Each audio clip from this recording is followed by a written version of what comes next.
Alfonso's here, the Godfather of the game.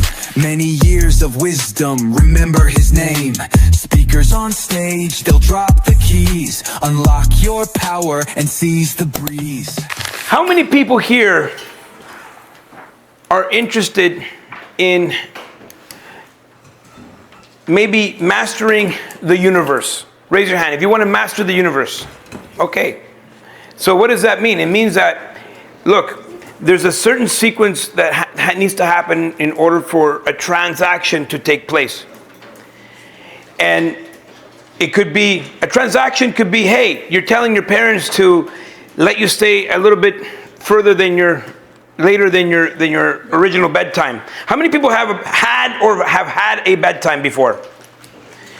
How many times have you tried convincing your parents to let you stay up a little bit later? Raise your hand if you've ever tried that. Okay. So now I'm going to give you some framework that you can use in order to get anything you want in life. Are you guys interested in that? Don't tell your parents. So if you guys understand sales, you understand how to get the job, you understand how to, sell your product. You're always selling, but you're not knowing. Sometimes you don't know about it. Have you ever tried to convince your friend to do something? Who's ever tried to convince their friend to watch a movie, for example, that maybe they didn't see before, but you saw it and it was really good? So you're gonna talk about all the best parts of the movie, but if you had a proper sales sequence, you can actually get to a point where you can get anything you want. How many people would love that? Make some noise, make some noise. Woo! So, we're going to go through this framework. First things first, what is selling? Okay, I want you to take your hand like this in front of you and put it to the person next to you and push.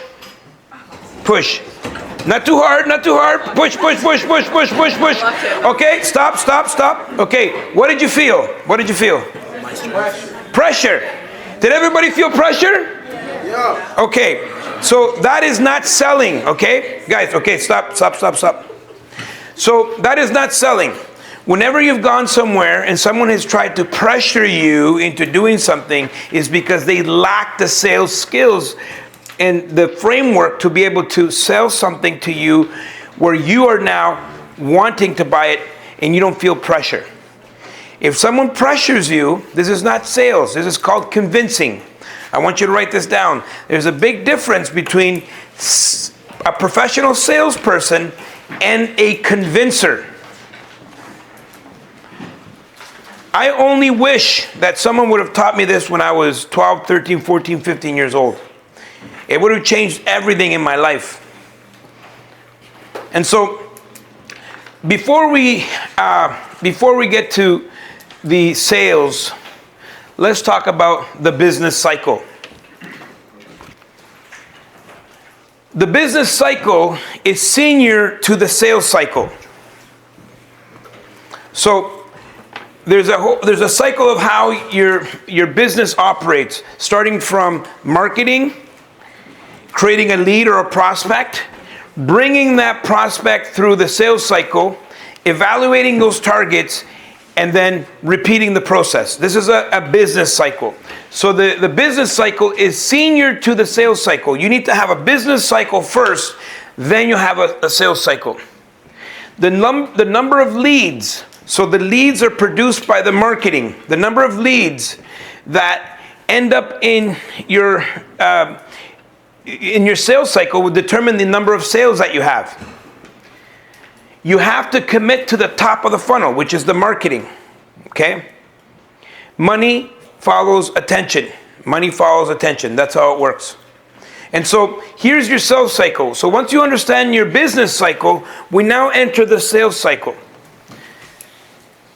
We start at the very top. We welcome our prospect or customer, and this could be your friend that you're trying to get to watch a specific movie or get them to do something. There's a formal greeting that has to happen. Then we qualify that lead. Are they in the position to buy your product or service? Then we present our offer. Then we close. If we can't close, we follow up, and then we start it all over again. This is called a sales cycle. And so we have the business cycle, and then we have the sales cycle. People enter through your business cycle, and they become a prospect, a lead, a potential customer, and then they enter your sales cycle, okay?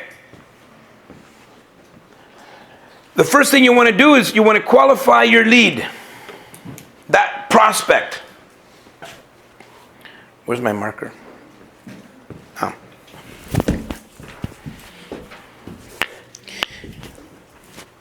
The 3 reasons why someone would do business with you.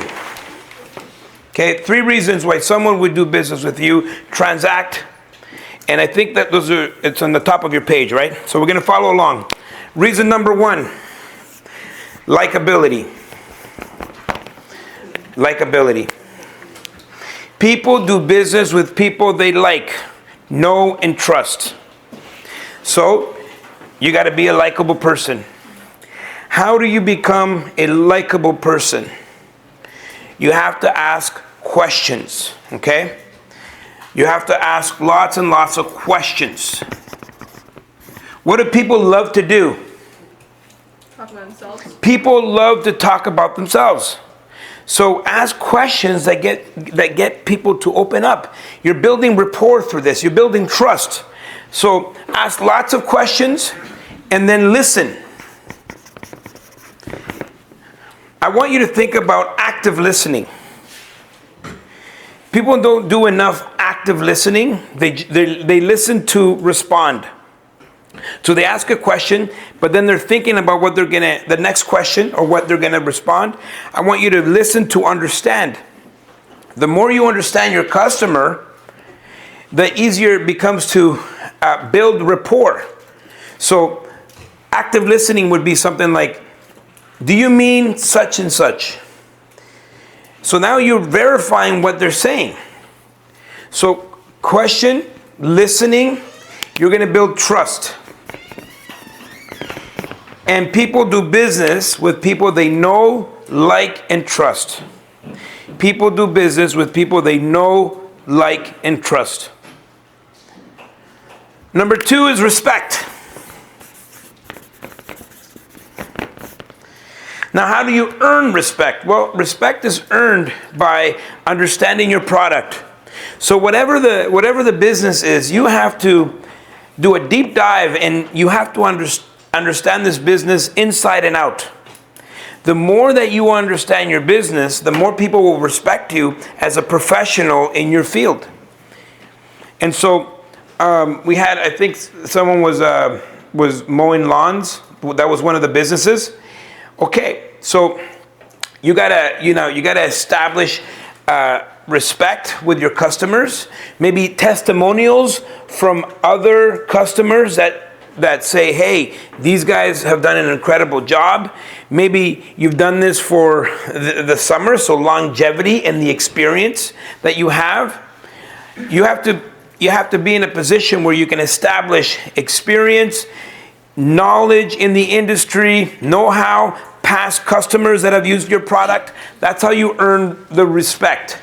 And then lastly, logic and reason. Logic and reason. What you're offering needs to make sense. It can't just be, something, a product that is overpriced, for example. Maybe you build that likability, they respect you, but if the pricing is off or doesn't make sense, then you're gonna have problems.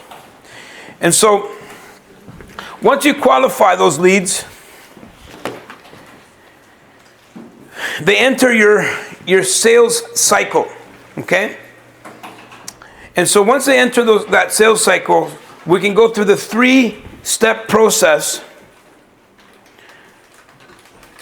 or 4-step sequence, rather. 4-step sequence. And I want you to, in your books, you see 4 steps. If you remember these 4 steps and you use them, you practice them, when it comes to getting a job, when it comes to, let's say you're trying to get your friend to do something. You want to get your parents to do something. You want to sell a product. If you follow this simple 4-step process, you're going to be successful. And I wish someone showed me this when I was 12 years old. So, you guys ready for the 4 steps? Mm-hmm. I want you to write them down right away. There, you see, you have 4 steps right there.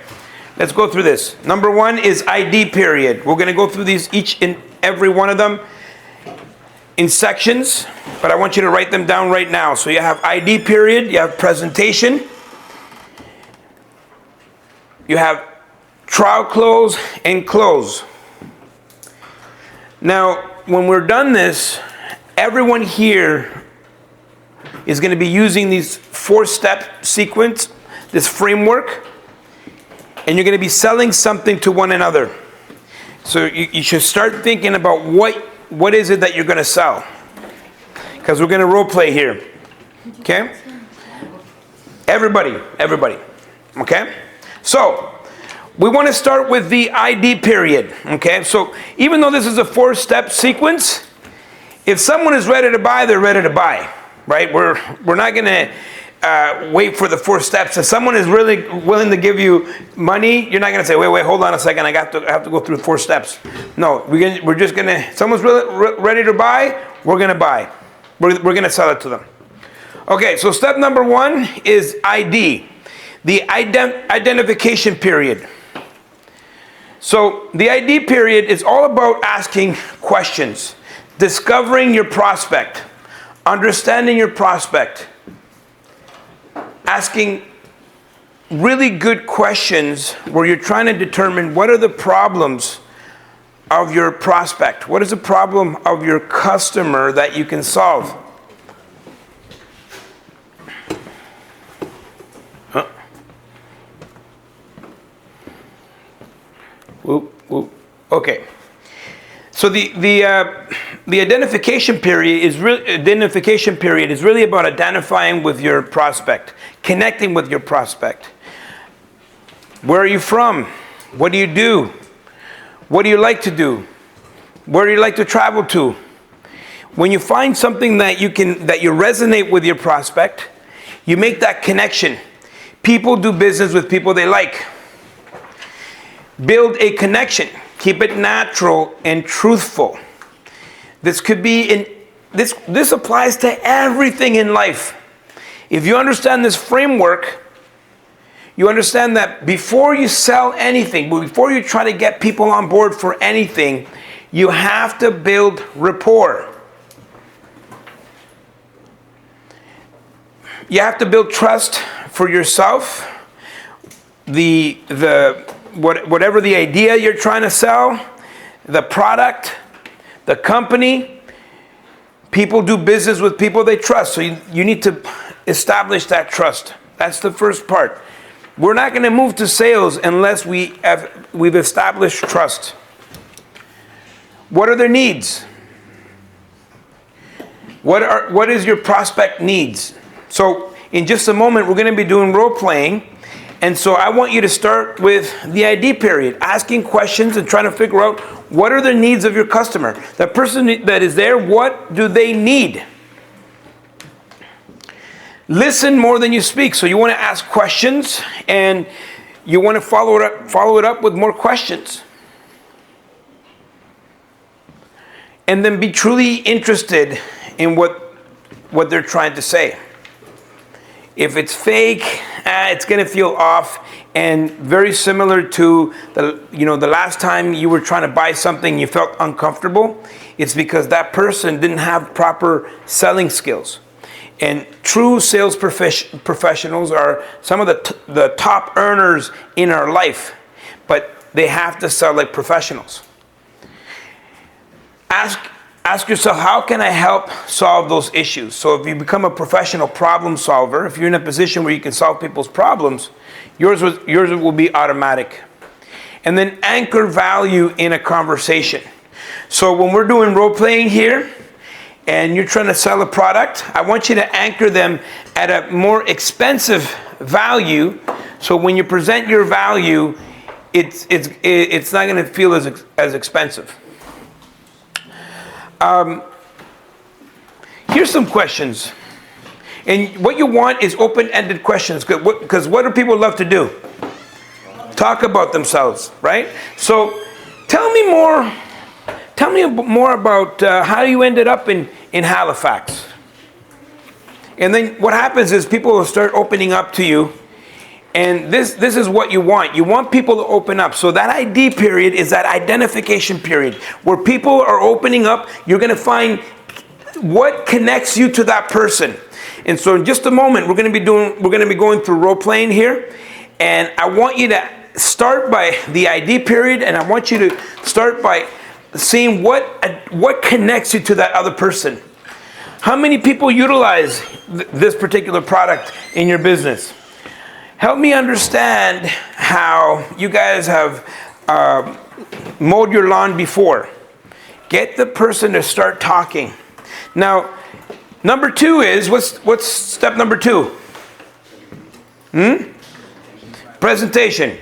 Okay, so here's the key to a presentation. I want you to write this down. Never go into a presentation without getting an invitation. Get permission first. Okay, nobody wants to be abruptly sold to. So for example, if you're going through the ID period, hey, how you doing? Great to see you. I'm glad you're here in Halifax, all of this. And then boom, if you jump into a presentation, the person's going to feel like you're adding pressure. Remember when you guys were pressing your hands against one another?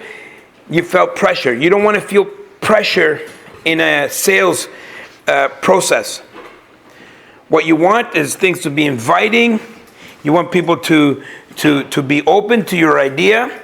And so the way that this works is that you're going through the ID period, and I'm like, I feel like my product can help you.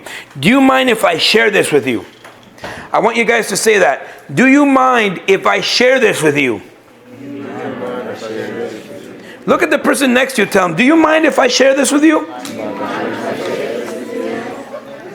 So it's only natural that if you ask that question to a human being, they're going to say, yeah, sure. Right? They're going to say, yeah, sure. And so you want to get permission and explain the steps. You want to explain the steps. Look, I'm going to go share this product or idea with you. And I'm going to start with the benefits. I'm going to go into the pricing. And I'm going to go into why it's good for you. Okay? So if I explain something to you, when you're selling to me, I'm not going to be surprised. It's not going to feel like pressure because I've already invited you in. Does that make sense? So the presentation should be customized, and it's based on the information that you've gained during the ID period. So during that ID period, you're asking questions, but you're also collecting data. So you found out that that person lives in Halifax. Maybe they came from another country. Maybe they're born here, but their family came from another country. You're collecting data, and through understanding their problems and issues, you can connect your product to how it will solve their problem or issue. The presentation should solve the need or the pain of your prospect. And you have to differentiate yourself, your company, and your product. Establish certainty with your product idea or concept. So in just a moment, we're going to be role playing here. You guys are going to be selling a live product we're going to partner you up into pairs, and you'll be selling a live product.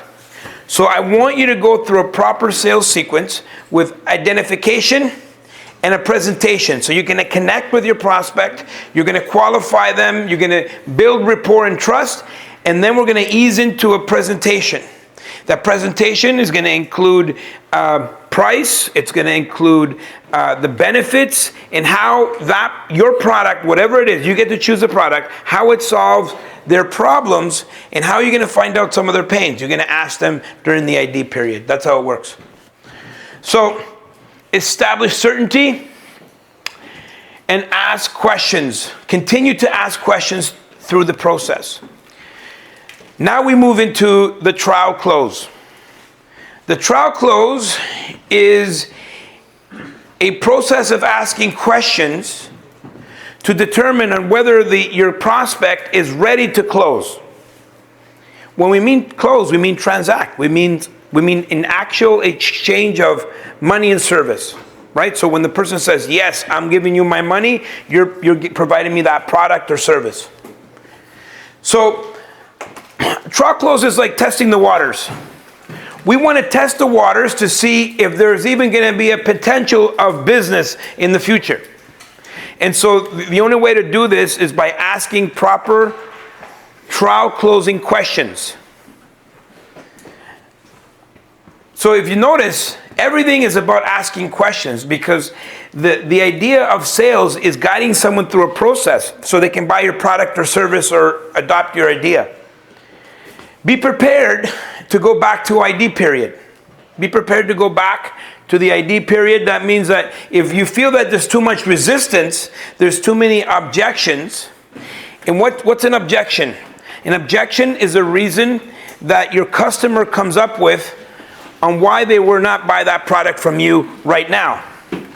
So we use the framework feel, felt, found. I want you guys to say feel, felt, found. Feel, felt, found. So I want you to write down, to overcome objections, you need to use the framework feel, felt, found. I know how you feel. I felt the same way. But as I started to do this more, what I found was that the product that we have serves everyone. Mom and Dad, I know you want me to go to bed at 9 p.m. I know how you feel. I felt the same way. I felt like I needed to go to bed at 9 p.m. But this is what I found out. I'm actually more productive between the time of 9 to 10. And so I found out that I can get more done. I can do more of my homework during that time. You see? Feel, felt, found. Anytime someone has an objection, you can handle that objection with feel, felt, found. So when you guys go through your role playing in just a moment, your customer is going to have an objection on a reason of why they're not going to buy your product. And I want you to use that framework, feel, felt, found. And it's all about objection handling during the trial close. And you want to get the true objections out. So whatever the objections are, you need to solve those objections. What do you have to do? Solve the objections. Okay, so there's always going to be objections. Your customers will have objections because maybe they don't want to make a decision right now. Maybe they want to they want to explore other products. And so the better you understand objection handling, the more that you'll be able to get your customers to buy from you. Hot potato. Hot potato is having your prospect or customer clarify their objection. So for example, I'm selling, what was your product? Memberships, right? So I'm going to say, we have our memberships, and are you ready to buy today? I want you to say it's too expensive, okay? So this are our memberships. Are you ready to move forward today? It's too expensive. It's too expensive? So hot potato is taking their objection, and I'm throwing it back onto your lap. It's too expensive, and now you're going to now qualify or justify that objection. But maybe it's not too expensive. Maybe it's not the right time. So when we clarify an objection, we now establish, okay, how can we solve this objection? Now, once you have the objection handled, or once you have once you've established the trial close, you got to establish the trial closing questions. And so here's some questions that you're going to ask, and I want you guys to write these down because I want you to ask it during that trial close when we're doing the role playing. Okay? So, do you have enough information to make sense of the investment today? Have you seen enough to make sense of the investment? Is there any reason why we can't do business today? I want you to write these questions down. Do you have enough information to make a decision? Have you seen enough to make sense of the investment? All of these questions will bring out objections, and this is exactly what you want. If we could move forward today, how long would you need to put together the funds? So now we're not asking yes or no, we're asking how long would it take for you to put together the money that you need in order to buy my product or service? Step number 4 is the close. The close is the most important part of the sales sequence. That's the transaction. That's the meat and potatoes. But you're not going to get to the close if you haven't, you're not going to get to a close and the person says no. That means that you haven't done a proper trial close. Can you go back to the We're going to do it as soon as we're done this, okay? So here's your close. Closing, I don't want you to be passive. I don't want you to be aggressive. So pushy. You don't want to be pushy. You need to be assertive. So know that the person's moving forward. So you need to ask proper closing questions, okay? So I want you to write this down. Closing questions. Are you paying Visa or MasterCard? That's a closing question. The option is never no. Are you doing it Monday or Tuesday? Do you want green or red? These are questions that are never whether it's yes or no. It's like, how do we move forward? That's called being assertive. The assumptive close. Okay, I'm just going to go ahead and write up the form. By the way, did you consider this? So adding an additional product. Alternative close. Will you be paying with cash or credit? Last chance close. There are only 2 booths left. Okay, so now this is now creating a sense of urgency. You're saying, okay, our product is very limited and there's only a certain amount left. You're creating a sense of urgency. There's power in urgency. Without urgency, nothing's going to happen. So when you guys are about to do a role play right now, and so you have to make sure that you bring a sense of urgency to your deal. Urgency must be legitimate and benefit the buyer. No urgency, no close. All right. So, are you guys ready for the role play? So this is what's going to happen. We're going to have a buyer and a seller. Okay, I want you to write that down. There's a buyer and a seller. The seller is doing what? Selling, okay? It could be any product. It could be any product that you choose. You get to choose the product. The buyer is doing what? Buying. Okay, so the seller is going to pitch. But I want you to use the framework. Everything that you've just learned right now, go through the 4 sequences, the 4-step sequence, starting with what's number 1? What do you got to do in the ID period? Yes. And then we go into step number 2, which is what? Okay, this is when you make your offer, okay? What's step number 3? What is trial close? To see if your customer is ready to buy, right? Number 4. And you close the deal. And how do we close the deal? Do we ask, do you want to buy my product or not? Or how do you ask? You want to ask a question where there's an alternative, but not yes or no, but something else. But both of them means that they're buying. For example, do you want red or green? If I choose any one of those, does it mean I'm buying? Yes. So you don't give your customer the opportunity. You say, do you want to do it Wednesday or Thursday? Are you paying cash or credit card? You see, they can choose any one of those. Both of them is going to equal them in buying your product or service. Expand, baby. Expand is coming to Ottawa for the very first time, and we are about to make history right here in the Chateau Laurier. We just signed the contract, and this is going to be the venue that we're going to have for our amazing 9th edition of the Expand Investor Conference. And you see the elegance, you see the size. We're going to have close to 1,000 attendees here. We're going to have over 100 vendors. We're going to have over 60 different presenters throughout the weekend. This is going to be wild, guys. You have to come to our next Expand May 1, 2, and 3, May 1, 2, and 3, 2026, our 9th edition of our Expand Investor Conference.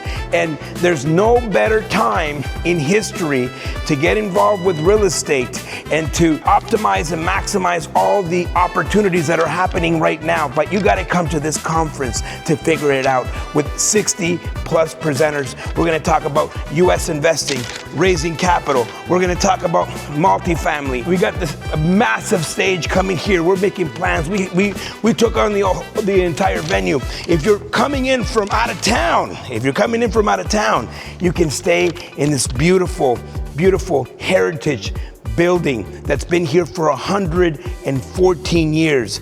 This is going to be our best and biggest Expand yet, and you can't miss it. All you got to do is look at the information down below, get signed up, and we'll see you